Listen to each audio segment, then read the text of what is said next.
ஓம் சாயிரா சாயிரா ஓம் சாயிரா சாயிரா ஓம் சாயிரா சாயிரா அன்பே சாயிரா பேரன்பே சாயிரா அகிலம் தளிக்க ஆத்மா விழிக்க அனுதினம் சாயிரா எங்கள் அன்பே சாயிரா ஒன்றே இறைவன் ஒன்றே பூமிக்கென்றும் சாயிரா சரணம் சாயிரா நன்றே செய்து வாழ்வோம் நாம் ஒன்றே செய்து வாழ்வோம் அன்பே சாயிரா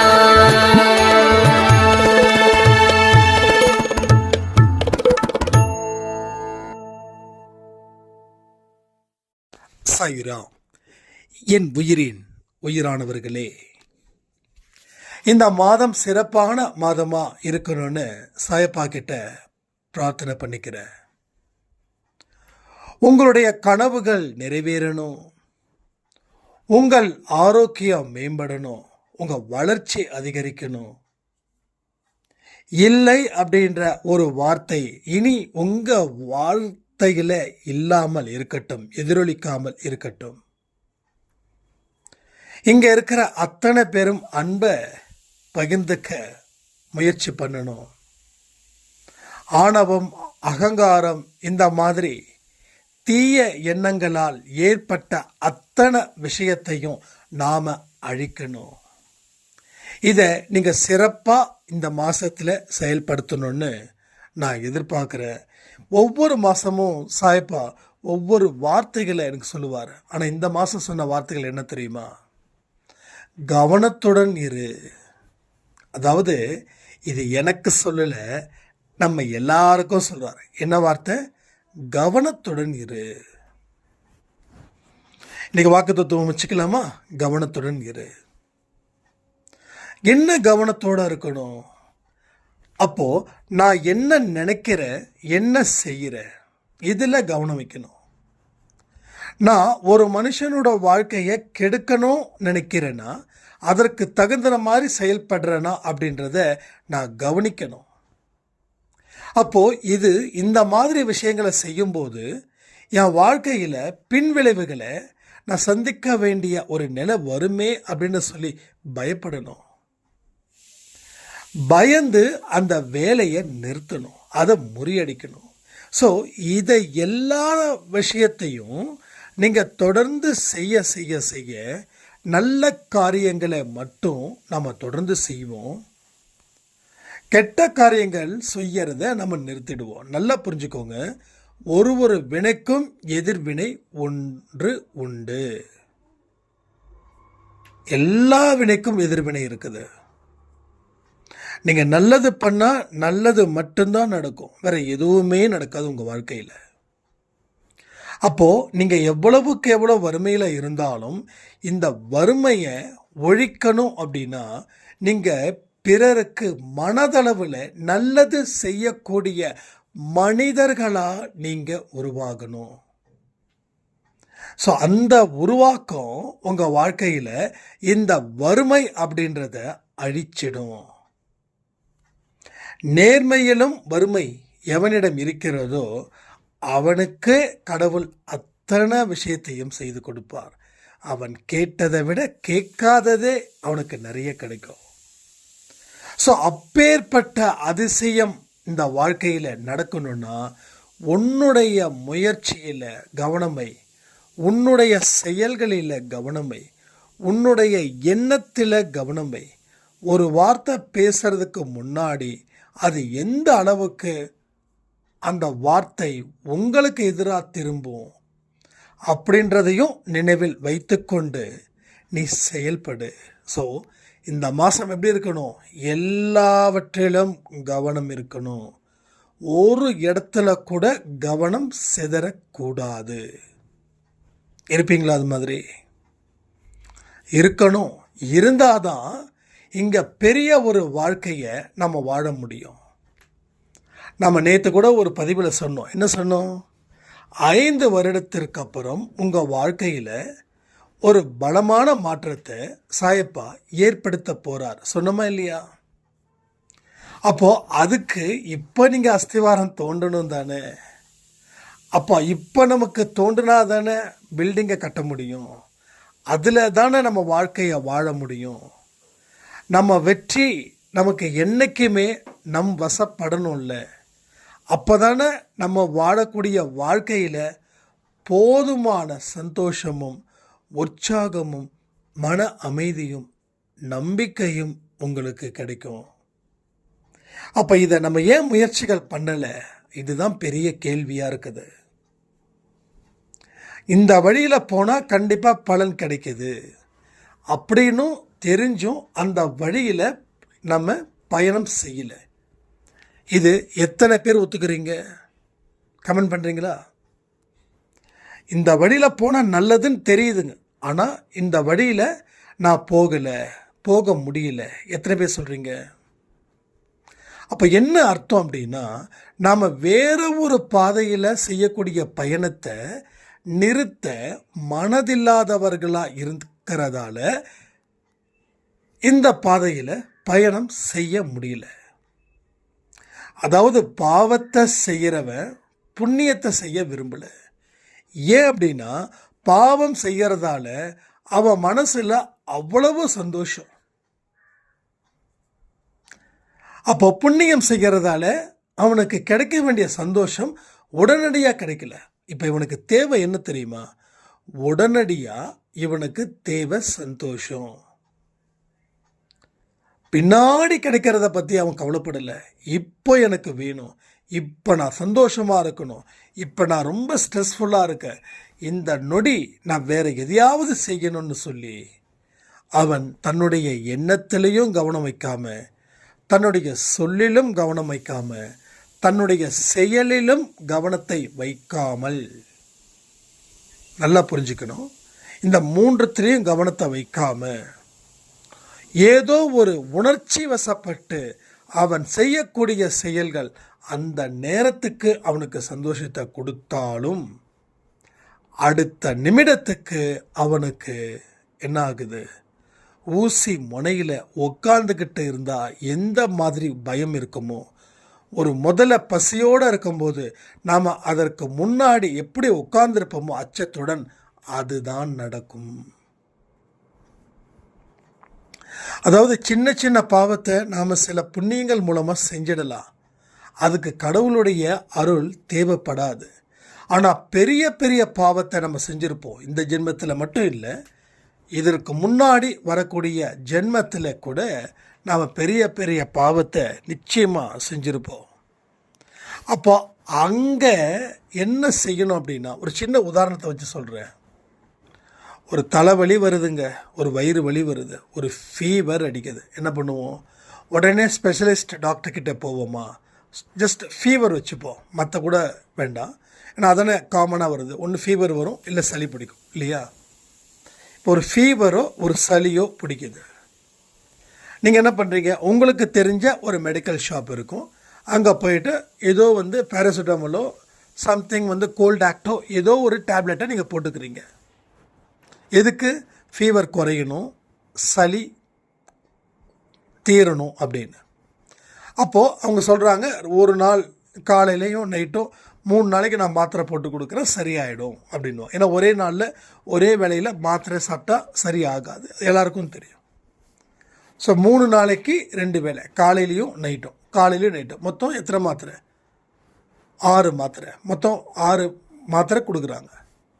இப்போ 4வது நாள் உங்களுக்கு சளி, அந்த சளி தீரலை, சளி ஜாஸ்தி ஆகுது, இல்லை ஃபீவர் ஜாஸ்தி ஆகுது. இப்போ எங்கே போவீங்க?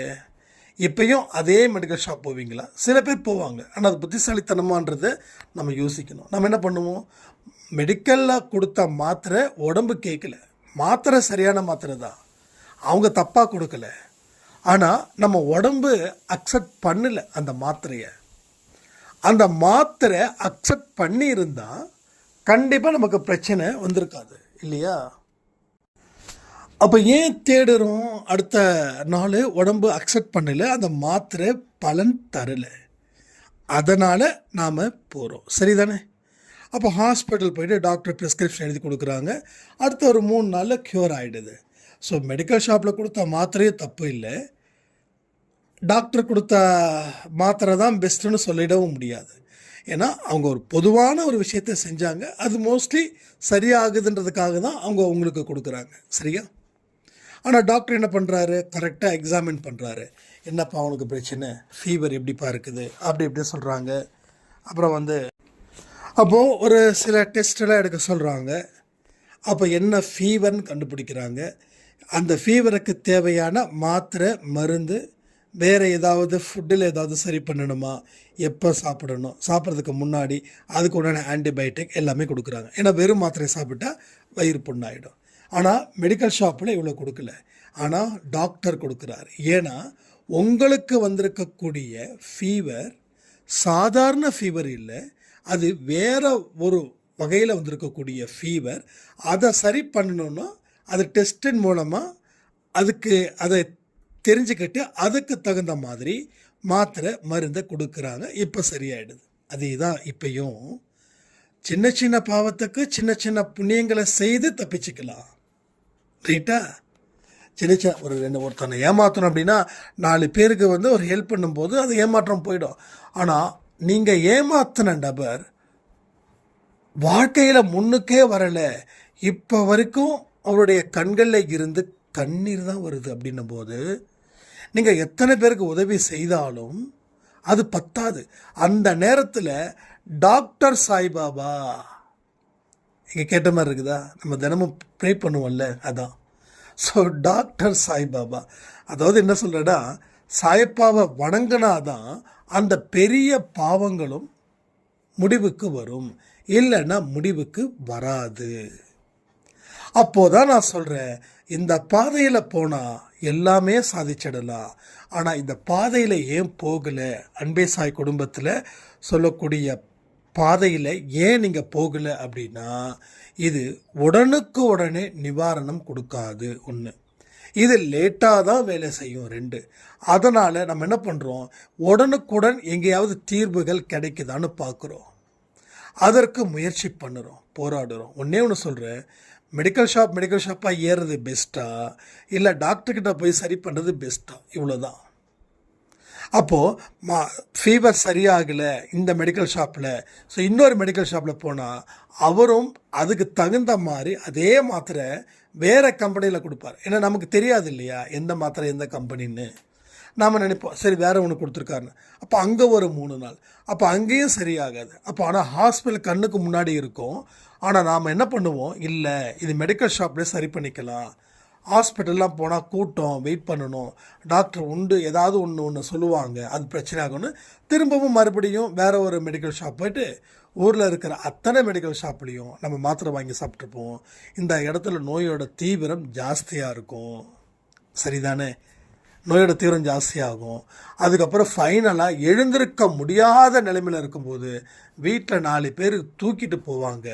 அப்புறம் டாக்டர் சொல்லுவாங்க, எத்தனை நாளாக இருக்குது அப்படின்னா, இத்தனை நாளாக இருக்குது, முன்னாடியே வந்திருக்கலாமே, இப்போ எவ்வளவு கஷ்டம் அப்படின்னு சொல்லி அன்னைக்கு 5 நாளில் செய்ய வேண்டியதை இன்றைக்கி கிட்டத்தட்ட எத்தனை நாள், கிட்டத்தட்ட ஒரு 2 மாதம் 3 மாதம் பெட்டில் இருந்து உடம்பை சரி பண்ணி கொண்டு சேர்த்து வைக்கிறதுக்கு 6 மாதத்துக்கு மேலே ஆகும். இதை தான் நம்ம செஞ்சுக்கிட்டு இருக்கோம். நம்ம பாவங்கள் பெரியது, அதில் எந்த சந்தேகமும் வேண்டாம். உங்களுடைய கணக்கின்படி இதுதான் உங்களுக்கு ஜென்மமாக தெரியுது. ஆனால் கடவுளின் கணக்கின்படி பல ஜென்மங்களில் இதுவும் ஒரு ஜென்மமாக இருக்குது. ஒன்றும் இல்லை, போன வருஷம் மே 1ஆம் தேதி அன்னைக்கு, இப்போ நான் ஆடியோ கொடுக்குற நேரம் கரெக்டாக 10:17. இந்த 10:17க்கு நீங்கள் என்ன பண்ணீங்கன்னு சொல்ல முடியுமா? மே 1ஆம் தேதி அன்றைக்கி நீங்கள் என்ன ட்ரெஸ் போட்டீங்க, உங்கள் மைண்ட் எப்படி இருந்தது, உங்களை யாரெல்லாம் பார்த்தாங்க, நீங்கள் யார்கிட்டலாம் பேசுனீங்க, அன்றைக்கி காலையில் என்ன சாப்பிட்டீங்க, அன்றைக்கி மதியானம் என்ன சாப்பிட்டீங்க, அன்றைக்கி நைட்டு என்ன சாப்பிட்டீங்க. 2025 மே 1ஆம் தேதி மார்ச் 1ஆம் தேதி திங்கட்கிழமை வருதா, இல்லை சண்டே வருதா, இல்லை தேர்ஸ்டே வருதா, ஏதாவது தெரியுமா? ஸோ இந்த ஜென்மத்தில் நீங்கள் தான் வாழ்கிறீங்க. அந்த நாளுக்கு உண்டான வாழ்க்கையையும் நீங்கள் வாழ்ந்திருப்பீங்க. ஆனால் இப்போ கேட்டால் அது எப்படி சாயிராம் தெரியும்னு கேட்குறீங்க. சரியா? அதே போல தான் இந்த ஜென்மத்தில் ஒரு 365 நாளைக்கு முன்னாடி நடந்ததையே உங்களுக்கு தெரியலன்னா, போன ஜென்மத்தில், அதுக்கு முந்தின ஜென்மத்தில், அதுக்கு முந்தின ஜென்மத்தில் என்ன நடக்கும்னு தெரிஞ்சிருக்குமா? தெரியாதுல்ல. அதுதான் நான் சொல்கிறேன், நம்ம பாவங்கள் பெரியது. இது பாயிண்ட்டு. இதை சரி பண்ண முடியும். இது 2வது பாயிண்ட். இதற்கு தீர்வு கடவுளுடைய பாதம். இதுதான் லாஸ்ட் பாயிண்ட். ஸோ நம்ம செய்த பாவம் பெரியது, ப்ளஸ் இதுக்கு தீர்வு நிச்சயம். பதில் எங்கே இருக்குது? சாயப்பாவுடைய இதயம். அந்த இதயத்தில் இருந்து வாழ்த்துக்கள் வந்தாதான் அந்த பாவங்களை அவர் சரி பண்ணுவார். டாக்டர் எப்படி அந்த பேஷண்ட்டுக்கு சரி பண்ணாங்களோ அதுபோல் நம்மளுடைய பாவத்தை இவர் இந்த வகையில் போனாதான் சரி பண்ணுவார், இல்லைன்னா சரி பண்ண மாட்டார். அப்போ என்ன யோசிக்கணும்? முதல்ல செய்ய வேண்டிய காரியத்தை நீ செய். முதல்ல அவர் வழியில் நட. உன் வழியில் நடவாமல் அவர் வழியில் நட. உங்கள் வழியில் நடக்கக்கூடாது. யார் வழியில் நடக்கணும்? கடவுள் வழியில் நடந்துடு.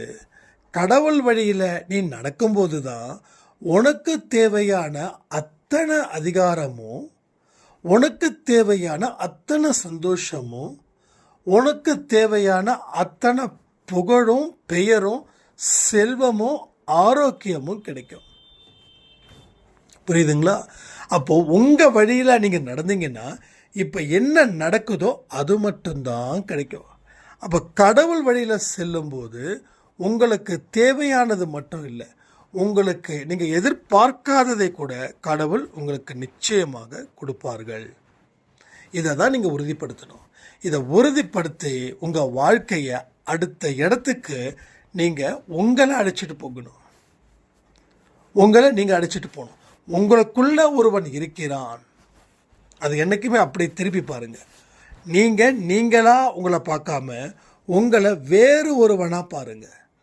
அந்த வேறு ஒருவனை எந்த இடத்துக்கு கொண்டு போகணும்? ஒன்றும் இல்லை, ஒரு நல்ல உயிர் நண்பன். அவன் மோசமான பழக்க வழக்கத்தில் ஈடுபட்டு தன்னுடைய வாழ்க்கையை அவன் அழிச்சுக்கிட்டு இருக்கான் தினந்தோறும். நீங்கள் ஒரு நாள் கேள்விப்படுறீங்க, நம்ம பையனோட வாழ்க்கை இப்படி அழிஞ்சிடுச்சே, நான் என்ன பண்ணுவேன்? நம்ம ஃப்ரெண்டோட வாழ்க்கை இப்படி அழிஞ்சிடுச்சு, நான் என்ன பண்ணுவேன்? அப்போது உங்களுக்கு உங்கள் நண்பன் முக்கியம். ஆனால் அவன் மோசமான பழக்க வழக்கத்தில் அவன் ஈடுபட்டுக்கிட்டும் இருக்கான். அவன் அதையும் சரி பண்ணணும். அப்போ அந்த பொறுப்பு உங்களுது. இப்போ என்ன பண்ணுவீங்க? நல்ல பழக்க வழக்கங்களை அவனுக்கு கற்றுக் கொடுப்பீங்க. நல்ல விஷயத்தை செய்யணும்னு சொல்லி அவனை வலியுறுத்துவீங்க. இப்போ இருக்கிற இடம் ஒரு மோசமான இடம். இந்த மோசமான இடத்துல வாழ்ந்தால் அவன் இன்னும் மோசமான சூழ்நிலையை தான் அவன் சந்திப்பான். அதனால் அவனை நல்ல இடத்துக்கு, நல்ல சூழ்நிலைக்கு நான் அழைச்சிக்கிட்டு போவேன் அப்படின்னு அவனுக்காக நீங்கள் பாடுபடுவீங்களா? பாடுபட மாட்டீங்களா? அதே போல தான் உங்களுக்குள்ள ஒருவன் இருக்கிறான். அவன் மிகவும் நல்லவன். ஆனால் சூழ்நிலை காரணமாக, எடுத்த முடிவின் காரணமாக ஒரு மோசமான சூழ்நிலையில் அவன் இருக்கிறான். அவன் அதை அனுபவிச்சிட்ருக்கான். அதை நான் சரி பண்ணணும். அதற்காக அவனை வேறு ஒரு இடத்துக்கு அழைச்சிக்கிட்டு போவேன். அதற்காக தான் நான் இந்த பாடுபட்டுருக்கேன் அப்படின்னு சொல்லி நீங்கள் உங்களை 2வது ஆளாகவோ இல்லை 3வது ஆளாகவோ நீங்கள் மாற்றி நினைக்கும்போது உங்கள் வாழ்க்கையில் உங்களுக்கு அருமையான அற்புதமான சூழ்நிலையையும் அது கொடுக்கும். ஸோ புரிஞ்சிக்க வேண்டிய விஷயத்தை சரியான முறையில் புரிஞ்சுக்கோங்க. கொஞ்சம் மனசை ரிலாக்ஸ் பண்ணுங்கள். ஓவர் ஸ்ட்ரெஸ்ஸு, ஓவர் எமோஷ்னல் இந்த ஒரு விஷயம் இருக்கும்போது நீங்கள் வெளிப்படுத்தக்கூடிய ஒரு விஷயமும் அது உங்களை மேலும் பாதிக்கும். இப்போது எனக்கு பாதிக்கிறத நான் செய்யக்கூடாது இல்லையா? ஆனால் நம்ம என்ன பண்ணுறோம், நமக்கு என்ன பாதிக்குமோ அதை நம்ம திரும்ப திரும்ப திரும்ப திரும்ப செய்கிறோம். ஸோ இப்போ செய்கிறதால என்ன பிரச்சனை வருதுன்னா, நம்ம வாழ்க்கையில் ஒரு முன்னேற்றமான பாதையில் ஃபோக்கஸ் நம்மால் பண்ண முடியாது. உங்கள் காலங்கள் அப்படின்றது மொத்தமாக உங்களுக்கு 100 வருஷம்தான் கடவுள் கொடுத்துருக்காரு. அதில் ஃபஸ்ட்டு 20 வருஷம் விளையாட்டுத்தனமாக போயிடும். அடுத்தது 70 வயசுக்கு மேலே உங்கள் வாழ்க்கை முடிகிற வரைக்கும் எப்படி போகும், நோய் நொடி முதுமை இதில் போயிடும். அப்போ நீங்கள் வாழக்கூடிய வருஷங்கள் பார்த்தீங்கன்னா 20ல் இருந்து 60.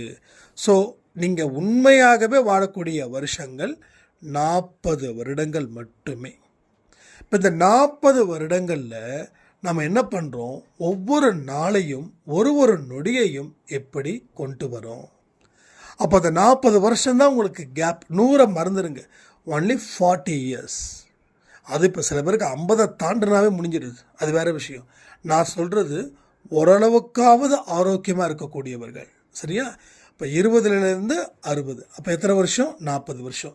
இந்த 40 வருஷத்தில் நீங்கள் என்ன பண்ணுறீங்க, என்ன செய்கிறீங்க, உங்கள் பாவத்தை எப்படி குறைக்கிறீங்க, உங்கள் புண்ணியத்தை எப்படி அதிகரிக்கிறீங்க, நீங்கள் என்ன அச்சீவ் பண்ணீங்க, என்ன அச்சீவ் பண்ணலை, இதையெல்லாம் பொறுத்து தான் வாழ்க்கை அமைய போகுது. ஸோ ஃபஸ்ட்டு 20 வருஷம் குழந்தைத்தனம், இளமை பருவம், அதில் ஓடிடுது, அது ஓடிட்டோம்.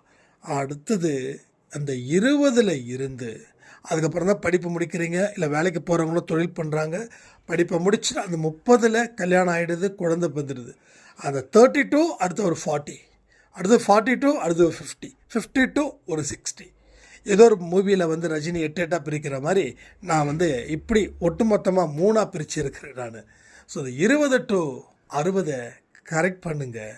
இதை கரெக்ட் பண்ணுவதற்கு உண்டான பயிற்சி கூடமாக அன்பேசா இருக்குதுன்னு நான் நம்புகிறேன். நீங்கள் நம்புறீங்களா இல்லையான்னு எனக்கு தெரியாது. ஆனால் ஒன்று, எதெல்லாம் வேகமாக நடந்தாதான் எனக்கு வெற்றி கிடைக்கும்னு நினைக்கிறோமோ அது வெற்றி கிடைக்கும், ஆனால் தோல்வி கிடைக்கும். ஆனால் பொறுமையாக நிதானமாக இந்த நேரத்தில் எனக்கு இப்படிப்பட்ட சூழ்நிலையில் நான் அமைதியாக தான் போகணும், பொறுமையோடு தான் இருக்கணும், எந்த விதமான எமோஷ்னல் ஆக்டிவிட்டீஸ்லேயும் நான் இறங்கக்கூடாதுன்னு நினச்சே நீங்கள் செயல்பட்டீங்கன்னா இந்த 20ல் இருந்து 50 வயசுக்குள்ளே நான் தெளிவாக சொல்கிறேன், ஒரு தனி சாம்ராஜ்யத்தையே நீங்கள் உருவாக்க முடியும். ஸோ உங்கள் வாழ்க்கையில் எமோஷனலை தூக்கி எறிங்க. எல்லாமே நடப்பவை அத்தனையும் நன்மைக்கான ஒரு பகுதியே தான் தவிர அதை தீமையாக்கிக்கிறதுன்றது உங்கள் மனநிலையும் உங்களுடைய எண்ணங்களும் உங்களுடைய சொல்லும் உங்களுடைய செயலும் பொறுத்தே தான் அமைதுன்னு சொல்லி இந்த பதிவை நான் முடிக்கிறேன். ஜெய் சாய்ராம்.